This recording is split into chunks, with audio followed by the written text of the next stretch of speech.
quick before we get into this episode, I want to give a quick shout out to the sponsors of this episode, the people over at Skillshare. If you have no idea what Skillshare is, it's a huge online learning community with tons of background information and courses regarding the creative process behind cinematography, photography, business, technology, tons of other things. There's so much information on Skillshare. It's hard to sum it up into a bubble of what exactly it is. So me personally, and what I've been using Skillshare for recently is to just sharpen up my cinematography aspect, as well as learn the background creative process in storytelling, being that I'm gearing up for my short film here in a little bit. So Skillshare has been tremendously helpful for me in obtaining this information at this rate, at this price point. If I was trying to learn this anywhere else, it would be way more expensive. So 2 courses that I recently checked out on Skillshare that has given me tons of information and inspiration is Storytelling Fundamentals with Daniel Older and also DIY Cinematography with Ryan Booth. I'll link those both in the description. A subscription to Skillshare starts at only around $10 a month, but I have a special offer for you guys. For the first 50 people that click the link down in the description, you'll get 2 whole months free. But that's only for the first 50 people. So if you're interested in learning pretty much anything on Skillshare, the backgrounds of business, fundamentals of cinematography, photography, hit that link in the description. For the first 50 people, you'll get 2 months for free. Like I said, Skillshare is only around $10 a month though. So the information that you can get on it is endless. But let's get back into the Moza Air. What's going on, guys? Today in this video, I'm going to give you all my full-length review on the Moza Air Gimbal. Real quick before we get into my personal pros and cons of the gimbal, I want to go over the price point of the gimbal as well as what's included at that price point. So the Moza Air comes in at $600 US, and what's included with that $600 is the gimbal itself, of course.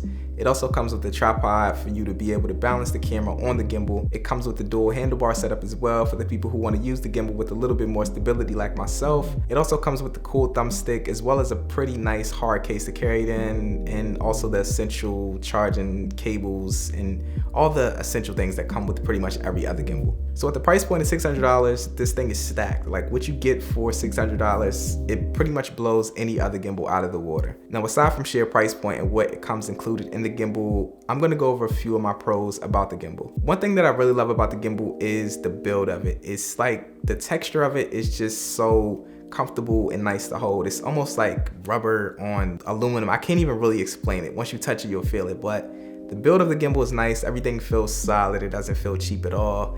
It feels really well in hand. Like the build of it, the way it looks stealthy, the color scheme, everything about the gimbal. I like the way it looks. The build of it is just quality. Another thing that I really like about the gimbal is the fact that it comes with the dual handlebar setup. Like I said, I like to use gimbals with a little bit more stability. I'm a Ronin user primarily, so the fact that this already comes with dual handlebars, you don't have to go out and pay for them. It's just a little bit more stability for me. I like to use the handlebars. I like that that comes with it. I like that I don't have to pay an extra fee to get those. So being that I'm primarily a Ronin user, one of the biggest gripes with using a Ronin is just the overall size of it and you having to also always carry a stand around at all times. This prevents that aspect. It has the dual handlebar setup that I love, like I said, but it also comes with the stand, so you can basically just sit this down whenever you're done shooting. You don't have to hold it at all times or travel with a carrying stand at all times. Now, to get into the cons of the gimbal, one thing that I don't like about the gimbal at all is just the operating system in itself, the back-end things that go into the motors and tweaking the motors inside of the gimbal. So when I initially got the gimbal, I tried to connect this to the application just like you would pretty much do with any other gimbal like a Zhiyun or a DJI, but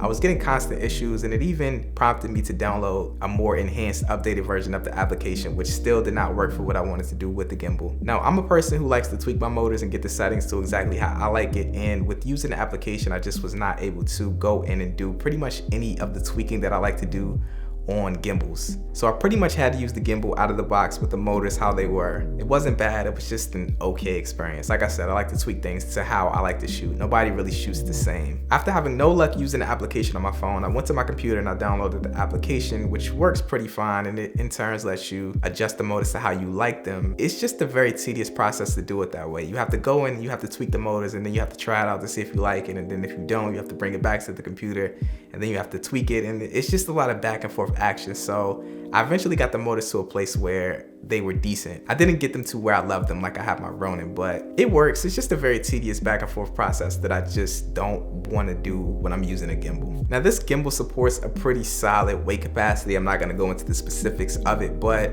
one thing that I didn't necessarily like about it is it doesn't hold the infamous Sigma 18-35 setup that I use for pretty much everything. So that was kind of thrown out of the window. I like to use that lens a lot on my professional work, And I know a lot of other people will be trying to use that lens on this system. I could not get that system to balance out on this gimbal, so just be wary of that. It's going to be a lot of people who also use native lenses that work fairly well with this. I didn't have any problems balancing my GH5 on this with the 12 to 35 native lens, as well as the Laowa 7.5mm lens that I'm using right now. So just keep that in mind. If you're trying to balance anything heavier on this, you might run into an issue. Aside from the pros and cons of this gimbal, sheer use of it after me actually getting onto the computer and setting the settings up how I like them, it was pretty decent. I found the Moza Air used to be pretty standard to any other gimbal that I've used aside from the Ronin. I feel like something about using a Ronin and being able to tweak the stiffness of those motors depending on the setup that you're on the go, the application is just so much more enjoyable than using this. Now, aside from the Moza Air, another pistol grip gimbal that I use is a Zhiyun Crane V2, and in comparison to using that with this, I would probably give the edge to the V2 only because of the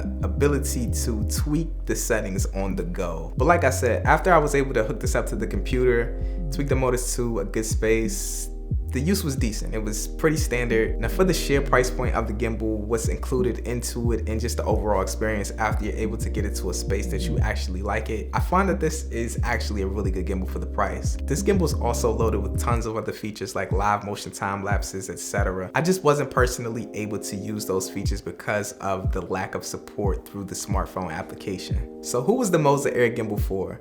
I think that this is a really good starter gimbal for people who are trying to get into using stabilizers and gimbals. At the price point, you can't beat what you get with it. You can't beat the overall quality of the footage that you get from it. You just have to get past the clunkiness and glitches that you're gonna find with using an application and this gimbal. So there it is, guys. The Moza Air gimbal is a well-built gimbal that just needs a little bit of updates in the software space of it. Everything else about this gimbal is good. The build quality, the sheer use, and the actual application that you get from using it. It's comfortable. It has dual handles for support and stability, and you can also take those off if you want to get mobile and just use this in pistol grip form. I say the Moza Air is probably a software update away from being as great as it's supposed to be. Now, I don't personally see me replacing this in my professional space with the primary stabilizer that I use on set for music videos, but this is going to be a good alternative for when I want to travel, and this is going to be a really good pickup for the people who are trying to get into the gimbal use and they're looking for the best starter gimbal for the price point and what's included at the price point. If you all enjoyed this, make sure to drop me a like, comment, also subscribe to the channel if you're new here.